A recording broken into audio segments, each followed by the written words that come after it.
नमस्कार सगळ्यांना. काय मग कसं चाललंय खानदेश पदार्थ बनवताय की नाही तुम्ही? तर आपली खानदेशी सिरीज चालू आहे. तर मी आज बनवणार आहे झटपट होणारं पिठलं, बेसन पीठचं. पिठलं सगळ्यांनाच माहिती असेल. पिठलं भाकरी हा पण एक खानदेशातला काही नसेल तर पटकन होणारा पदार्थ आहे.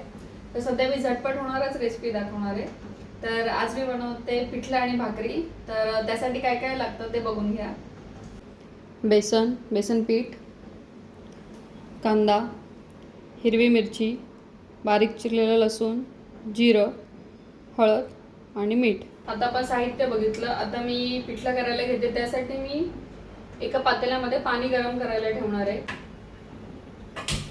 जोपर्यंत आपलं पाणी गरम होत आहे तोपर्यंत आपण कढईमध्ये फोडणी देऊन घेऊया. तर कढई ठेवली, यामध्ये तेल टाकते.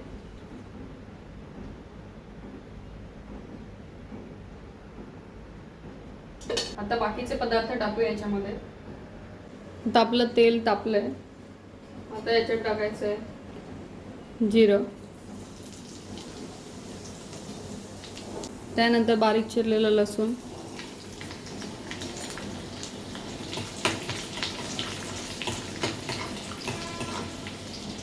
लसूण छान झालं की टाकायची आहे हिरवी मिरची.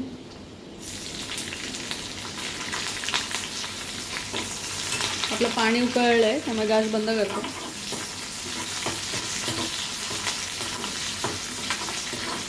लसूण आणि मिरची टाकल्यानंतर छान हलवून घ्यायचं. त्यानंतर टाकायचं आहे बारीक चिरलेला कांदा.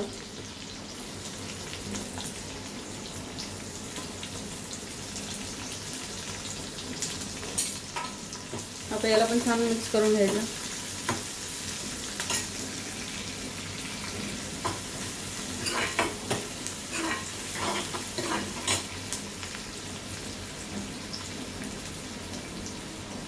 यात थोडंसं चिमूटभर मीठ टाकते की कांदा लवकर होण्यासाठी.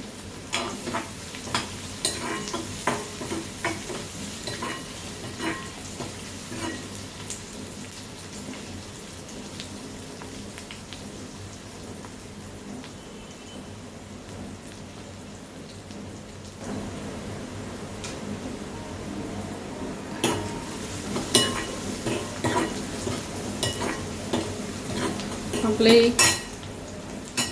हिरवी मिरची आणि कांदा छान असा मऊसर झाला. आता आपली हिरवी मिरची आणि कांदा छान परतून झाला की त्याच्यामध्ये टाकायची आपण हळद. हळद टाकल्यानंतर छान मिक्स करायचं. सगळं पदार्थ हलवून घ्यायचं. आता हळद टाकल्यानंतर जे गरम पाणी केले ते टाकायचं.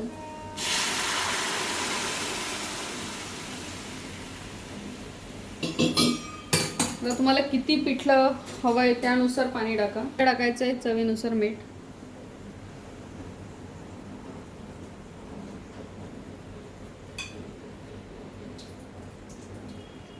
मिक्स करून घ्यायचं आहे.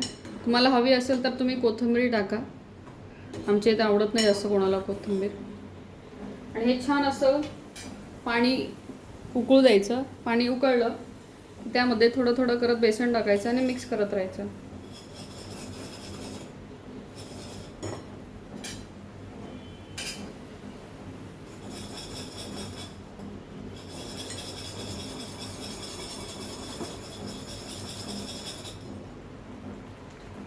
सारखं असं मिक्स करत राहायचं ते, नाहीतर त्याच्यात गुठळ्या बनतील.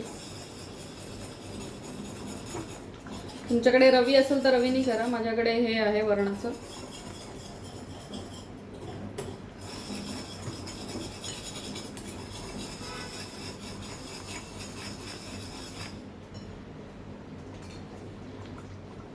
ते नसेल तर चमच्याने सुद्धा असं असं करू शकता.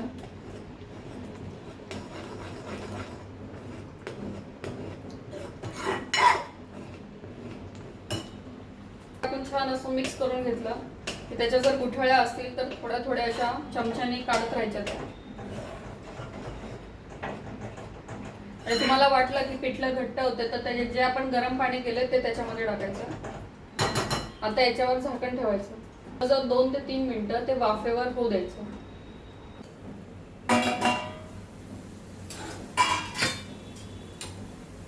आता परत एकदा हे छान मिक्स करून घ्यायचं. याला घोटलेलं पिठलं पण म्हणतात, कारण हे सगळं असं घोटावं लागतं.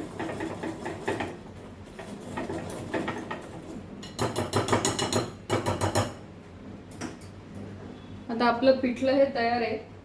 तरी पण आपण हे झाकण ठेवून 2 मिनिटं गॅस बंद करून होऊ देऊया. आता जोपर्यंत आपलं हे पिठलं होतंय तोपर्यंत मी भाकरी टाकून घेते.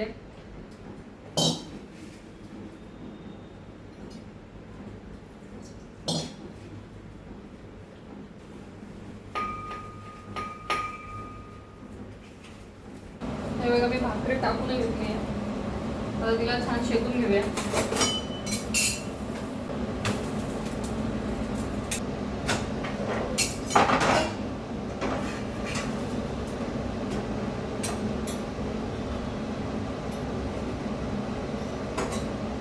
भाकरी छान शेकून घेते. आम्ही छोटीच भाकरी टाकतो, जास्त मोठी नाही टाकत. गावाला अशी मोठी टाकतात, भले मोठी. तुमच्यावर आहे तुम्हाला कशी लागते. आम्हाला थोडीच लागते, छोटीच लागते.